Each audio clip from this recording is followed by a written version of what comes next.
नमस्कार दोस्तों, स्वागत है आपका नानक क्लासेस इंग्लिश के यूट्यूब चैनल पर। और आज हम करेंगे रिनेसांस क्रिटिसिज्म पार्ट 1, जिसमें हम फिलिप सिडनी से रिलेटेड एमसीक्यूज को डिस्कस करेंगे। आज के वीडियो की शुरुआत करेंगे एक बहुत ही इंटरेस्टिंग फैक्ट के साथ और final words of Philip Sidney के साथ। तो final words of Philip Sidney जो हैं वो मुझे पर्सनली बहुत अच्छे लगे, इसलिए मैंने आपके साथ इन वर्ड्स को शेयर करना उचित समझा। और जो इंटरेस्टिंग फैक्ट की बात मैं कर रही हूँ वो ये है कि फिलिप सिडनी जो है वो साथ में एक सोल्जर भी थे, पॉइट भी थे, सोल्जर भी थे।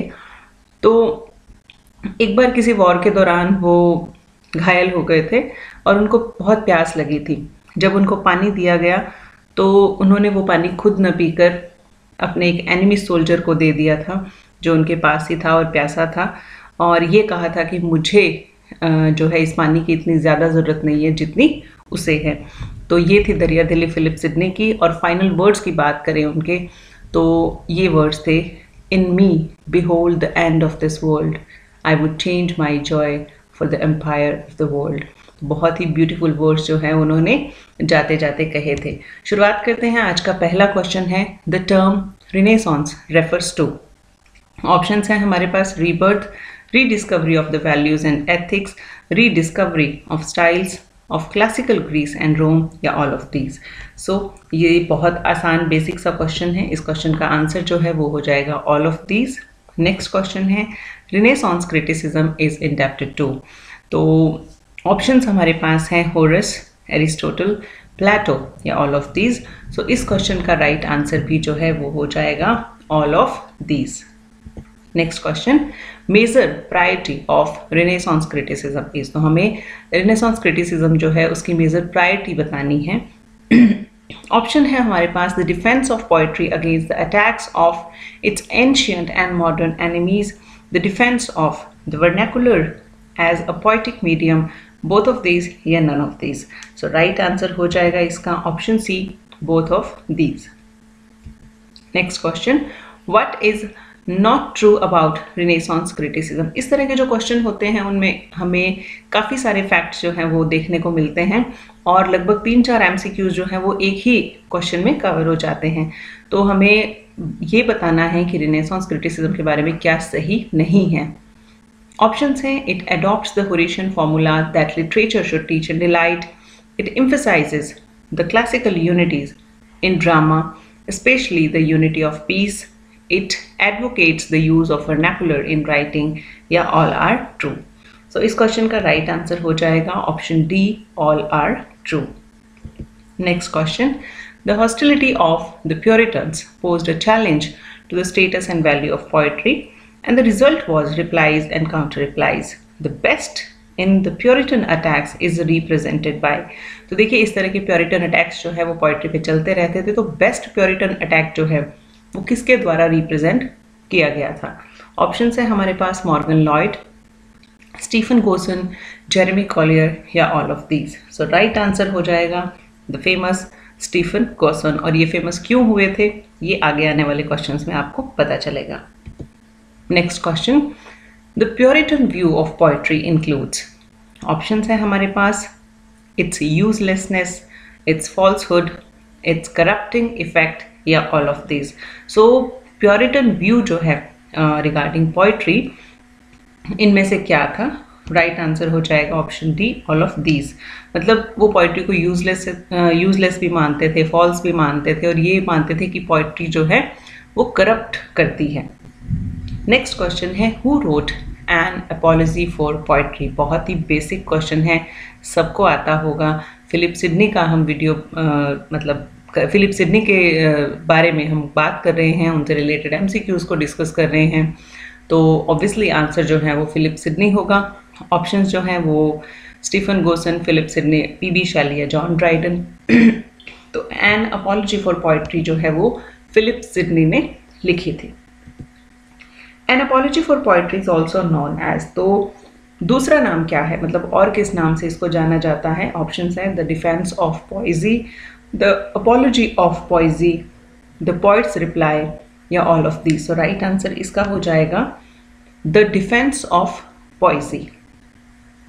Next, what is not true about an apology for poetry। तो इसी तरह का फैक्चुअल क्वेश्चन है। इनमें से कौन सा फैक्ट जो है वो सही नहीं है about an apology of poetry, जो कि लिटरेरी क्रिटिसिज्म का बहुत ही फेमस वर्क है, फिलिप सिडनी ने लिखा है। It was written in approximately, in 2 बार लगे अभी यहाँ पर, it was written approximately in 1580, it was published in 1595 and it was written by Elizabethan poet Philip Sidney, या all are true। सो बहुत आसान है इस क्वेश्चन का आंसर देना, ऑप्शन हो जाएगा, राइट आंसर हो जाएगा ऑल आर ट्रू।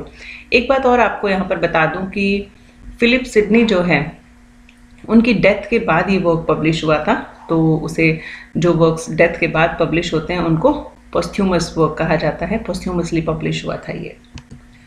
नेक्स्ट है an apology for poetry by Sidney was written as an immediate response to. तो इस क्वेश्चन में ये पूछा गया है कि एन अपॉलजी फॉर पोइट्री जो सिडनी का वर्क था उसको किसके इमीडिएट रिस्पॉन्स में लिखा गया था, मतलब कुछ ऐसा हुआ था कि जिसके इमीडिएट रिस्पॉन्स में उन्होंने ये लिखा था। ऑप्शंस हैं हमारे पास Plato's Republic, Stephen Gosson's, the School of Abuse, Quintilian's on the Sublime, sorry Quintilian जो यहाँ पर ये ऑप्शन गलत है, sorry for this mistake, Quintilian ने ऑन द सबलाइम नहीं लिखा है, यहाँ पर लंजाइनस आना चाहिए था। और डी ऑप्शन जो है वो ये कहता है none of these. Right answer इसका हो जाएगा Stephen Gosson's school of abuse. तो स्टीफन गोसन ने जो स्कूल ऑफ अब्यूज लिखा था उसके इमीडिएट रिस्पॉन्स में फिलिप सिडनी ने एन अपॉलजी फॉर पोइट्री लिखा था। और ये जो सी ऑप्शन है इसके लिए मैं तहे दिल से माफ़ी चाहती हूँ, क्योंकि यहाँ पर मुझे लंजाइनस लिखना चाहिए था और शायद अनकॉन्शियसली या सबकॉन्शियसली मैंने यहाँ पर क्विंटिलियन लिख दिया, तो सॉरी फॉर दैट।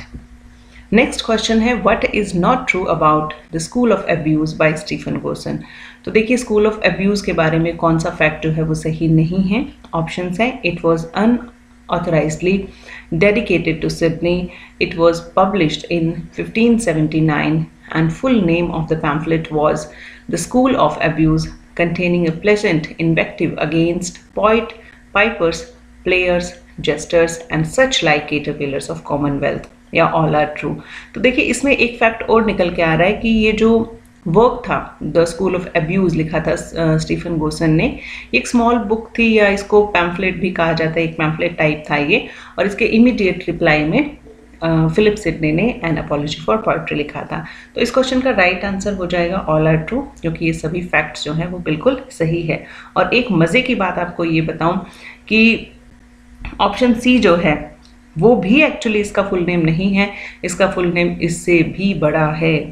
तो देखिए this is the full title of Gosson's work, The School of Abuse, containing a pleasant invective against poets, pipers, players, jesters, and such like caterpillars of commonwealth, setting up the flag of defiance to their mischievous exercise and overthrowing their bulwarks by profane writers, natural reasons, and common experience.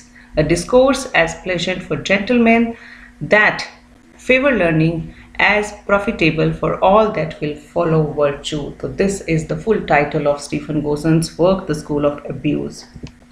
Next question है true poets must teach and delight. This view of Sidney dates back to, देखिए Philip Sidney ने अपने work an apology for poetry में ये कहा है कि true poets जो होते हैं they must teach and delight.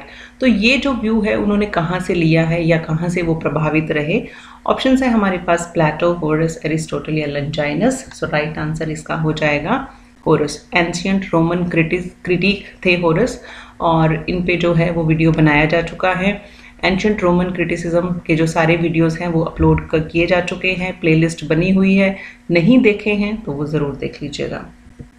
According to Sidney poetry is, तो सिडनी के हिसाब से पोइट्री क्या है। ऑप्शन है हमारे पास speaking pictures and art of imitation, it alone transcends nature, poetry is the mother of all knowledge, या all of these. So right answer है ऑल ऑफ दीज। तो सिडनी के हिसाब से अकॉर्डिंग टू सिडनी पोइट्री जो है वो एक आर्ट है इमिटेशन का। इस व्यू में उन्होंने एरिस्टोटल को फॉलो किया है। स्पीकिंग पिक्चर कहा है, और इन्होंने कहा है कि पोइट्री जो है वो the mother of all knowledge है। नेक्स्ट है in his definition of poetry Sydney follows both अब किस किस को फॉलो करते हैं सिडनी जब उन्होंने पोइट्री की डेफिनेशन दी है? तो अभी अभी हमने बात की है इस बारे में। ऑप्शंस हैं Plato and Aristotle, Aristotle and Longinus, Horace and Plato या Horace and Aristotle. So right answer सबको पता होगा, option D is the right answer, Horace and Aristotle. तो देखिए इन्होंने कहा है ना कि एन आर्ट ऑफ इमिटेशन और टीच एंड डिलाइट वाली ये जो दोनों चीज़ें थी, इससे आप बिल्कुल अंदाज़ा लगा सकते हैं कि उन्होंने होरस और एरिस्टोटल को फॉलो किया है। नेक्स्ट क्वेश्चन है, it is not rhyming and versing that make a point, here Sidney tries to convey. तो यहाँ पर ये कह के, ये लाइन जो है एज इट इज़ उनके work an apology for poetry से ली गई है। तो इस लाइन में जो सिडनी है वो क्या कन्वे करना चाहते हैं?